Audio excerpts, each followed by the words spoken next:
Welcome to Buckets, brought to you by FanDuel Sportsbook. My name is Matt Moore. I'm senior NBA writer for the Action Network. This is your Christmas Day NBA Best Bets episode. The biggest NBA regular season betting day of the season is here, and we are glad that you've chosen to share it with us to get insights on how to bet a great slate in the NBA on Christmas as you're enjoying the holiday. A reminder that everything that we talk about on today's episode can be found in the award-winning Action Network app. It's the best way for you to track your picks, get up to the second information where the bets and money are coming in, and find all sorts of great information. You get our daily show, Green Dot Daily, which sets your betting agenda. You can find all of our great podcasts, whether you're looking for bowl season with Big Bets on Campus, college basketball with Big Bets on Campus, the NFL, the Action Network podcast, or the favorites. If you want to check out Line Change for the NHL, so many great podcasts. You can find them all in the award-winning Action Network app. Glad to have you with us. Let's go ahead and get started. We're going to introduce our panel for the day, and we'll get some best bets for the Christmas slate. All right, we got a roundtable. It is Christmas time. It is the holidays, and we have a very merry roundtable of NBA bettors to break down the Christmas Day slate with you. I am extremely excited to be joined by Joe Delara, Action Network NBA writer, Jay Money. You can find him on Twitter at JMoneyIsMoney, contributor for Buckets. Sean Little at Chicago Flow on Twitter and then the Action Network app from MSG Networks. Buckets regulars. Usually I only get to talk to two of them. I got all three of them here, and we're going to give you some best bets for the Christmas slate. We're going to go around the table, and we're going to list the best bets just like we normally do. So you can hear them at the top, and then we'll go back and we'll interrogate those picks and break them down in detail. Joe Delara is most cautious and worried about his, so I'm not going to start with him. I'm going to give him a few more minutes to sweat over what his picks are going to be. Let's start with Jay Money. Jay, give me your best bets for this great Christmas Day slate. Yes, sir. I have two of them here, man. I'll be on the Celtics -4 and the Nuggets money line -136. All right.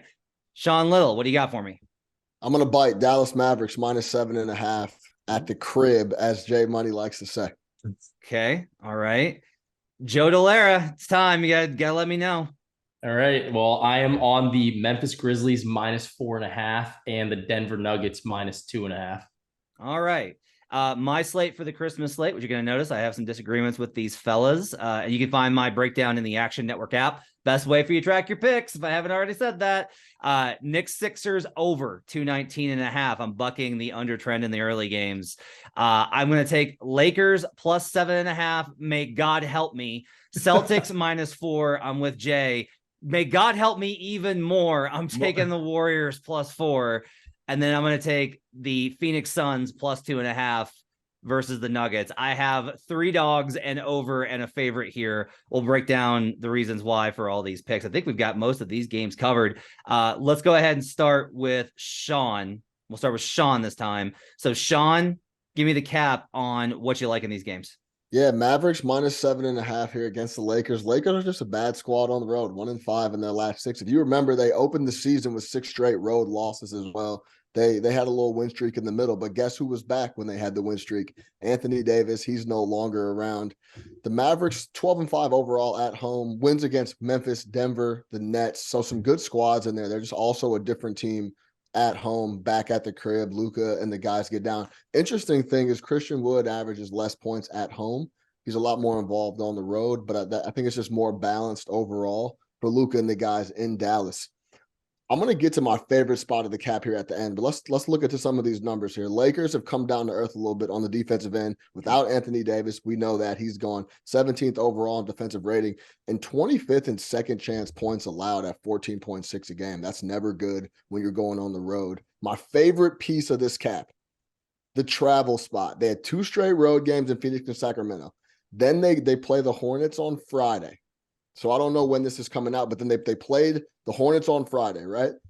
They have Saturday's Christmas Eve. They get to be at home, hang out with their family, do their Christmas Eve activities. Then they have to go to Dallas for a 1:30 local start, play that game, and in LA, that'd be 11:30. So it's super early for those guys. They're not used to playing that early game for a team that already plays bad on the road versus a team in Dallas that plays really well at home. I like that travel spot, and I think overall, the Mavericks are just a better overall team right now, playing better. And we've seen the Lakers squad without Anthony Davis. It's not very good. All right.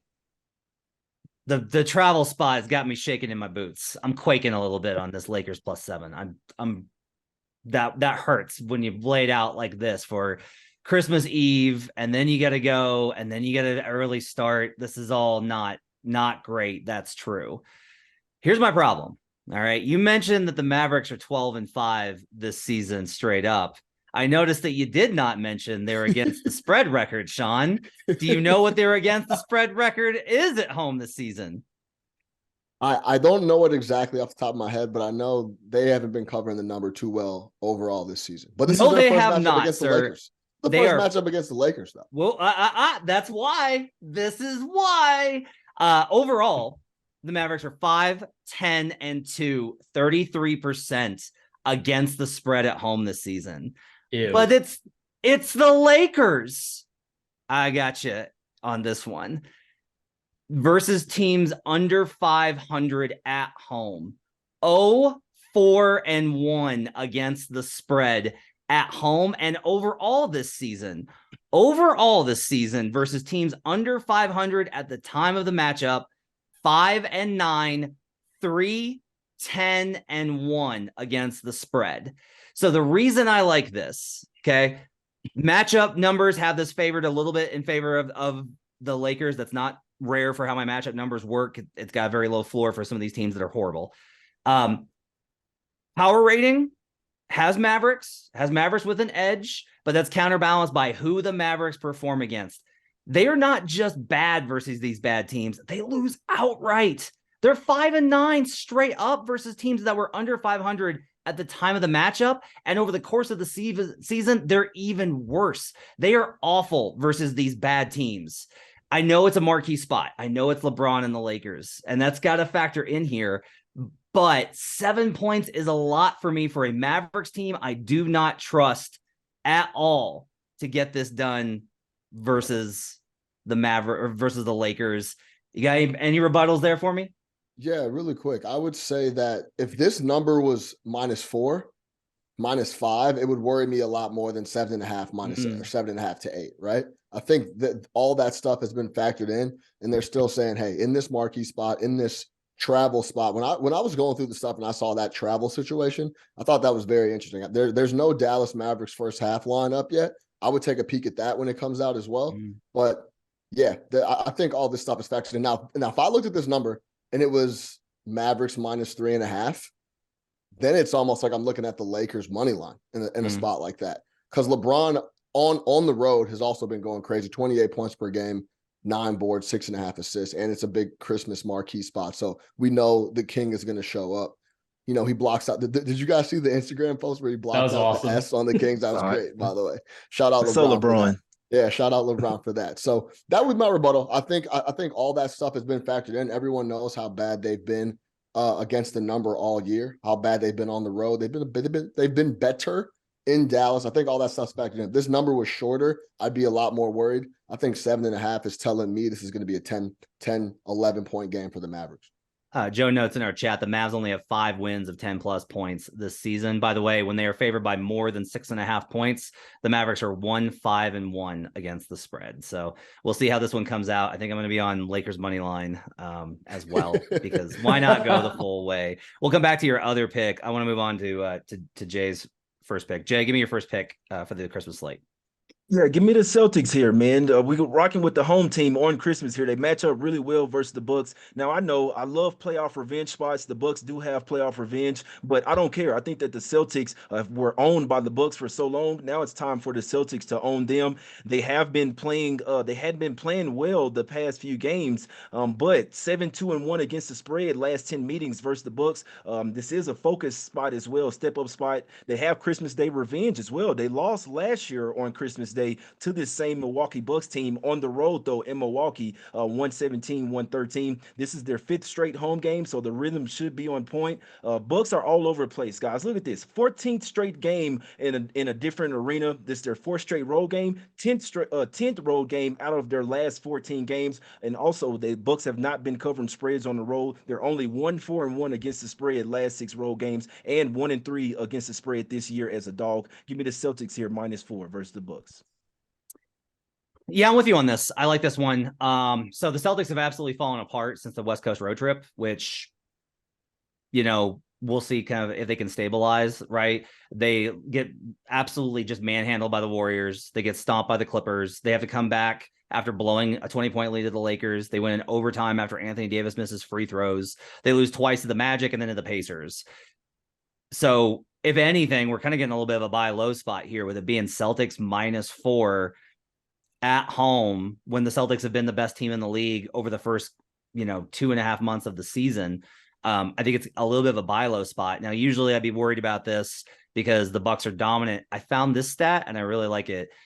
This trend is important to me since 2019-20. And this is basically, I've started looking at the Bucks from two different samples, the Budget era and the Drew era. So this is in the Drew Holiday era, right? Since he started with them in 2020-21.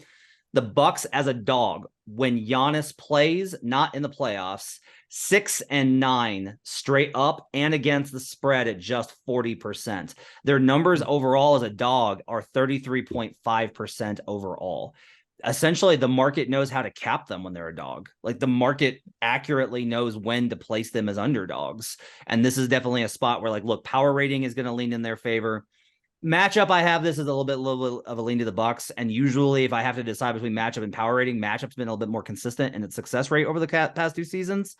I'm gonna bucket here. I'm gonna go, no pun intended. I'm gonna go against it because I like where the Celtics. I like the spot for the Celtics, regardless of the outcomes on Friday. Everybody's healthy. I'm gonna I like Boston to get a bounce back win, especially look, Celtics defense has been better.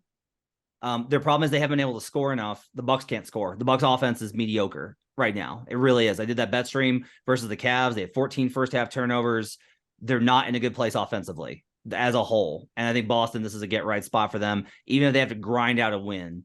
I might take the under in this one too. I was going to say, it sounds like we should be on the under. Yeah, that might be the play that's here. What that also, means to me. When the Bucks are dogs, when Giannis plays, 8-6-1 to the under. So we got about a 58% hit rate on the under as well when Giannis is playing and they're a dog in the Drew Holiday era. So yeah, might play the under as well there. I like that. Joe, give me your first pick. All right, so we're looking at the Memphis Grizzlies -4.5 against the Golden State Warriors. I know that the Grizzlies both of these teams actually have really bad home road splits, and the Warriors have been much better at home. But I think this absence of Steph Curry is just, you can't understate it. And I don't think that this is a situation where we're looking at a pick 'em with Curry. I don't know. This seems like the line feels short to me. I think that Curry's value to this team is monumental. And I understand the way that we're looking at this in terms of the spread. But when we look at this in terms of the Golden State Warriors overall, they have 5 players that have positive point differentials on the season, and they're only the starters. And Jordan Poole, as good as he is, and he can fill in that Steph Curry role as a scorer, as best as he can, but it dramatically hurts this bench. And I think that that's really where the Grizzlies are going to be able to take significant advantage, especially because they're talking about Desmond Bane being able to play. We're recording this on, what is today, Friday? No, today's Thursday. So talking about Desmond Bane being able to record or being able to play on Friday. So even if he's being played in just a very, very limited fashion, Bane is excellent. Bane is one of their floor stretchers. He's a consistent scorer. He's a consistent, he's a reliable floor, and he can really stretch the floor for them. And that also means a little bit less dribbling from Dillon Brooks. So we'll take that every time. And I think that him coming back, even though Brooks has been good this year, I think that him coming back is going to be helpful for Memphis. And I like this spot. I think the line is just short. Curry's been playing at an MVP level. And I think that the only way that the Warriors are able to win is just by straight shooting variance, because the Grizzlies tend to give up some threes. But without Curry, I think it's hard to depend and say well, we're going to back the Warriors to make a lot of threes. So that's kind of where I'm at with it. If you disagree, I think you just should take the Warriors straight up. And I don't even think you bother with the points, because I think it's going to come down to shooting variance. But without Curry, I think that really affects the Warriors offense and the Warriors depth. So that's why I like Memphis here at the -4.5. Okay. Do we think this line accounts for Bane playing or not? No. Going up. It's going up to 5 already. Okay. Yeah. So if I think probably if Bane gets ruled, if the Bane plays tomorrow, this probably goes to 5-5. probably 5.5, maybe Yeah, 6. and I think it's moving towards 6 anyway. Yeah. Okay. So if we're looking at 6, that sounds about right for what Bane should be worth to the spread. Yeah. You've actually flipped me. I'm gonna go ahead and I'm gonna play the Warriors with you. Because Grizzlies, right? I just what? You're playing the Grizzlies? Grizzlies. Sorry. Yeah. Grizzlies. I'm flipping off the Warriors and taking the Grizzlies. I just looked this up. And so the home road splits, right? So awesome. Look how great the Warriors are at home. Yeah, they're minus 8.2 when Steph's not on the court at home.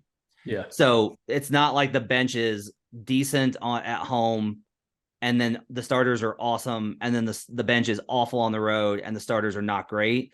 It's literally like at home, the starters are amazing. They're plus 17. The bench is awful, minus 8.2. Now, the same is true for like Wiggins and Curry and Kevon and Clay to a certain degree. Like when Clay's off the court at home, they're plus 4.4. That's not bad. But the reason I was kind of on the Warriors originally is because of that home road split. The Grizzlies are 6-9 straight up and 3-10-2 against the spread. Jay's shaking his head. No, I don't want the Grizzlies on the road. I'm sorry. I understand, and they have playoff revenge here. I could only look Grizzlies in this game, but they seem to be night and day on the road. They really feed off that home crowd energy. I don't want the Grizzlies on the road. I mean, my 2 cents on the whole thing is I would have to stay away from the game altogether for me. Just because I don't want any part of Memphis on the road, and I want no part of the Warriors, period, right now. I was at the Garden the other night watching them. Jordan Poole can't play 48. So, right, when he's not playing, I don't know who wants to forget about who can score. There's not many guys on the roster that even want to take shots. Ty Jerome is forcing up jumpers. Wiseman looked good the other night, which was awesome to see in Brooklyn. But yeah, it's just a really tough squad to back when Jordan Poole and when he starts missing shot. He doesn't, for whatever reason, Jordan Poole doesn't have like mediocre days. No. He scores 45 or he's 1 of 19 for whatever reason. So yeah, it's a tough spot in that. I'd have to back Memphis if anyone, but it is tough. Primetime game in San Francisco. If they're not going to get up for this one and get rolling, Jordan Poole should be looking to have a bounce back game. He's been porous of the last few. So yeah, it's a tough spot. Yeah. So like I said, I like the Grizzlies here. I think that we're seeing the line start to move. And I think that it's not totally accounting for Bane right now. And even in a limited capacity, I think it just helps their depth. So, which is really the Warriors' biggest issue. So that's why I like Memphis a lot in this spot. I will say this last point. There's no one else in the league right now that likes a big time game in a prime time spot more than John. Oh yeah. He's going to try to go absolutely ballistic in this spot. This is what he loves. Him, his pops, his whole family will be around, I'm sure. And he's going to try to show out. There's no doubt about that. Over 3.5 turnovers for sure. Yeah, for sure. Let's do Suns Nuggets next because I'll make that my first best bet. And then Joe can come back at me with the Nuggets. So I like the Suns here. The biggest reason is the Suns are a great team at turning opponents over. So this season, opponent turnover percentage, the Suns are 6th in opponent turnover percentage. If you turn the Nuggets over, you get out in transition, and that's their biggest weakness. The Nuggets are a top 5 half-court offense. They're a really surprisingly good half-court defense, and they're the best team in the league in transition, and that's why they jumped all over Memphis the other night. They got out and pushed in transition. They ran the ball down their throat, which is what Memphis usually tries to do. It'd be interesting to see that pace, by the way, in that Warriors game based off of those kind of elements. One of those teams is going to try and run constantly. The Nuggets, I think, are a real contender.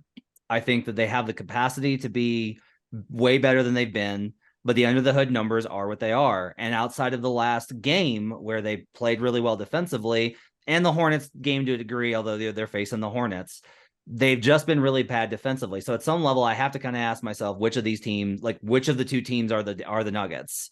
And the Nuggets have been a way more inefficient team. They've been a way more sloppy team. You got to wait for injury report on this. Obviously, there's not going to be Chris Paul, which is the only reason this number is what it is.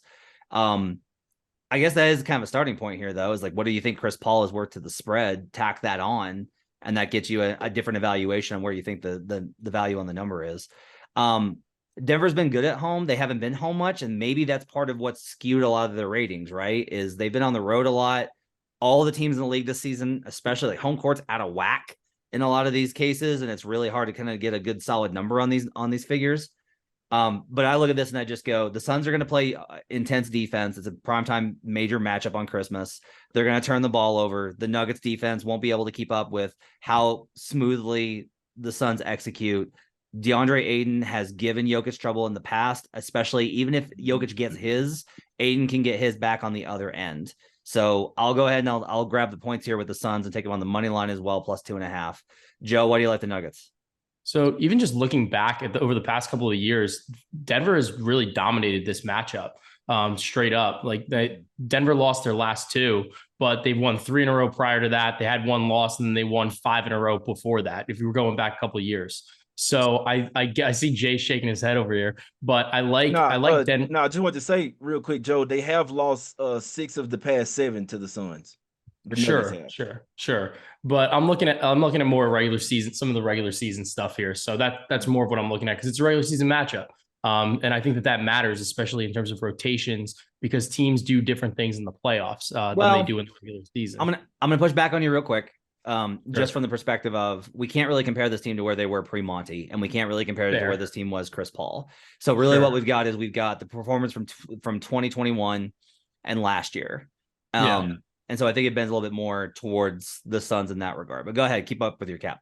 Yeah. So my thing is here with this matchup, what I like here is we saw Denver. I think they get up for some of these games. They were dogs to the Grizzlies just the other night. They get up there. They actually show up on defense. And I think the thing is with their offense, like the offense is always going to be there. The big thing for Denver is the focus, I think, on defense. It's not like the players that they have are poor defensive players just overall. It's a lot of it's about trying and wanting to be there on the defensive end. And I think during the regular season, it's tough when you can score at such a high clip.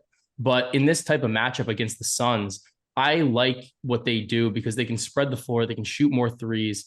And I think that this is a spot where the offense is really going to shine. And I just think it's tough for Phoenix to keep up with them on the offensive side of the ball, as good as Phoenix has been this season. And even though we know that Denver's defense has struggled, I think, like you said, the half-court numbers have been decent, which is where the Suns really like to live. And you're going to get some point variance or shot variance in terms of what the Nuggets want to do. So I like the Nuggets at home here. You're playing at some altitude. You're playing on a holiday. And I like this. I like them at home during this late game at the minus 2.5. So do I. Jay, you like them too?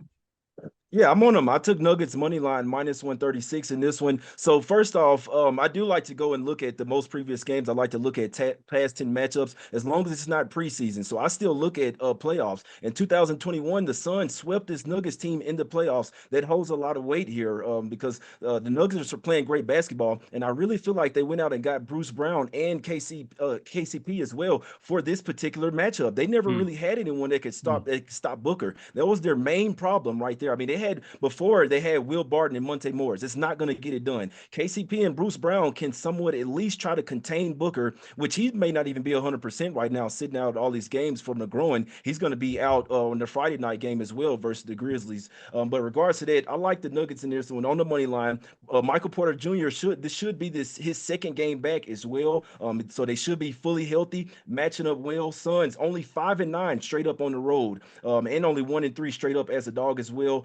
So like I said, I know Booker's playing at an MVP level, but Bruce Brown and KCP can somewhat stifle him. And the last thing I'll say, the Suns are somewhat disconnected right now. I'm sure you guys have seen the video on Twitter from them fighting stuff the last game. So for the next game, they might be able to come back. But when they head out on the road, something's telling me that this Suns team is disconnected, and you might be seeing some major changes come in the offseason here. Give me the Nuggets on the money line here. And I also like the minus 2.5 as well. Jay, let me ask you a question. Let me ask you a question really quick, Matt. Mm-hmm. When do you look at taking the money line versus laying the 2.5, or when you get that short number? Is there a cutoff you have where it's like, I'd rather give up the 36 cents before I give up the 2 points?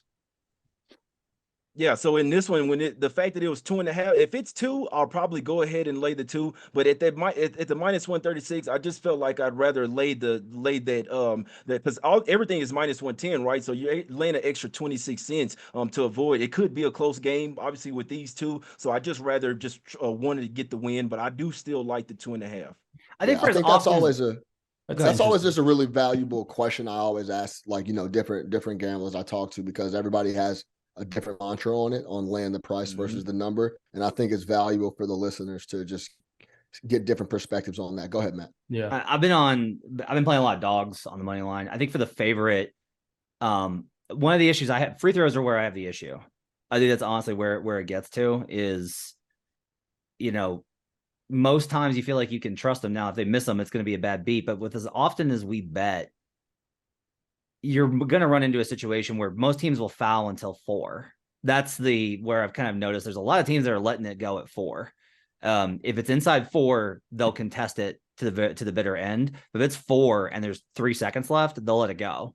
Yeah. Or even like there's been some that are like 11. If you can break the press, they'll let it go and they won't foul.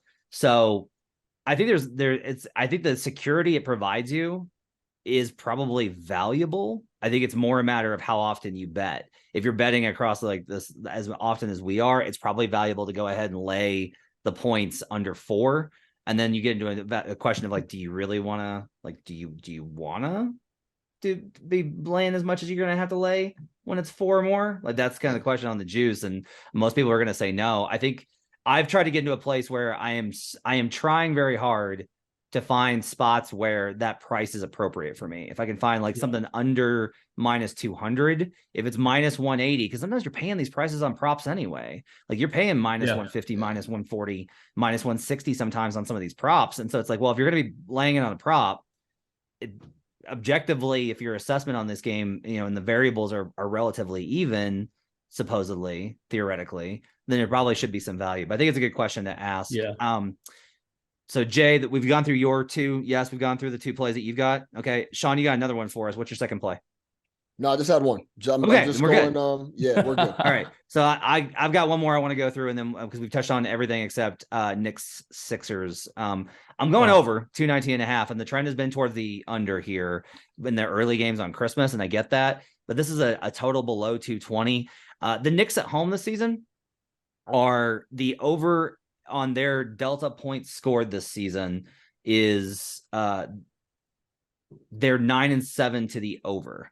So what this says is their projected team total, they've gone over at 9 out of the 16.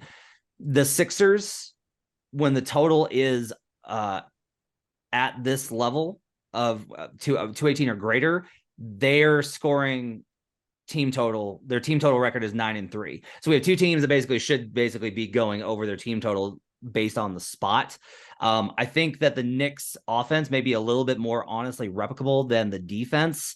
And if this gets one way or the other, if this swings in a blowout, it's because I think one team put up such a huge number on the other that it winds up getting out of control. I have a hard time seeing this being, and no, I'll take that back. I could see it being like 96, 90. I could see us having a good old fashioned 90s type grind out game, but I think that there's a pretty high capacity with as many shooters as the Sixers bring to the table with Embiid, etc. And the way that the Knicks play, I kind of like the over 219.5. Does anybody have like a strong case to go against me here?